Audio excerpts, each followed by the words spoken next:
Well, my friends, welcome to the 100th Data-Driven Carcast. Thank you. That's almost 2 years back-to-back continuous weekly updates that we've been part of, and we've learned a ton from each other. So I want to thank you for your continuous commitment to this and this learning experience together. In fact, this past week, as I was driving to my first physical day in the office, I asked you, what should we talk about for this very special update? And many of you came through. We're going to cover that. But before we do that, I want to make sure I highlight a few great stories of companies and particularly leaders that you're going to want to connect with if you want to learn about success in data and analytics. The first one is this company, ATB Financial. It's a financial services company in Canada.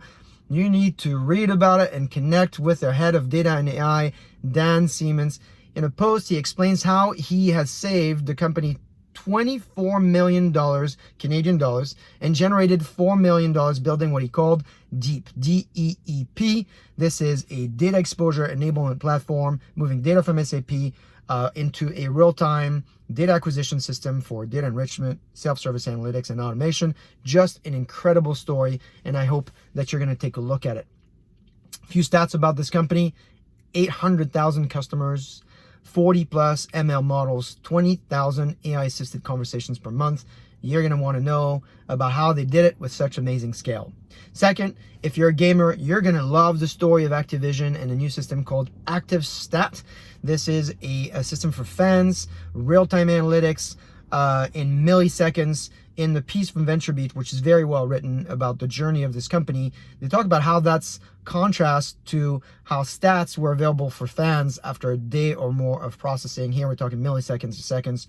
Really quite amazing. And then finally, the story of BMG, the music company. If you remember them a few months ago, I nominated them to be my customer of the week for their ability to make data sing. Well, this week we had an interview with the CTO, Sebastian, who explains how intelligent infrastructure combined with data and AI really creates for an amazing combination. In fact, the great one-liner he's got in the video is: a server is not a server is not a server.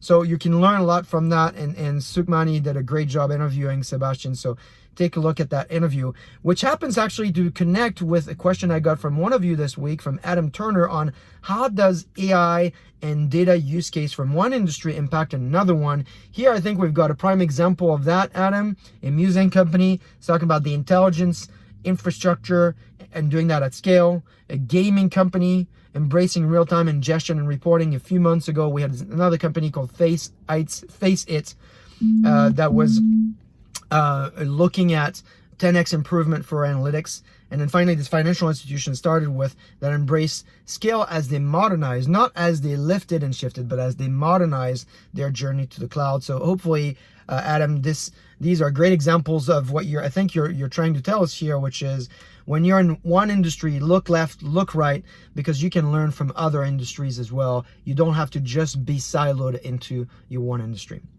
Another question we got this week is a question from Boaz. Now, I've known Boaz for many years. He was at Kaggle. He was at Trifecta.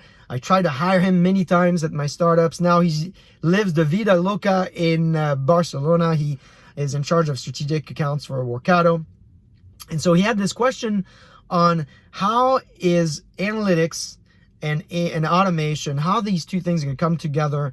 And I'd say there's a lot to say about this. You know, this is a trend I've been calling auto everything. We know that the future of this space is about augmentation and automation. We got to be careful about automation because it's not a replacement here. This is about making certain tasks a lot easier for people. And so there's at least 3 areas that I would look at. One is augmented data discovery, augmented data preparation, augmented data integration, augmented quality and management. You know, those are, I think, top of mind for CIOs from what I'm hearing.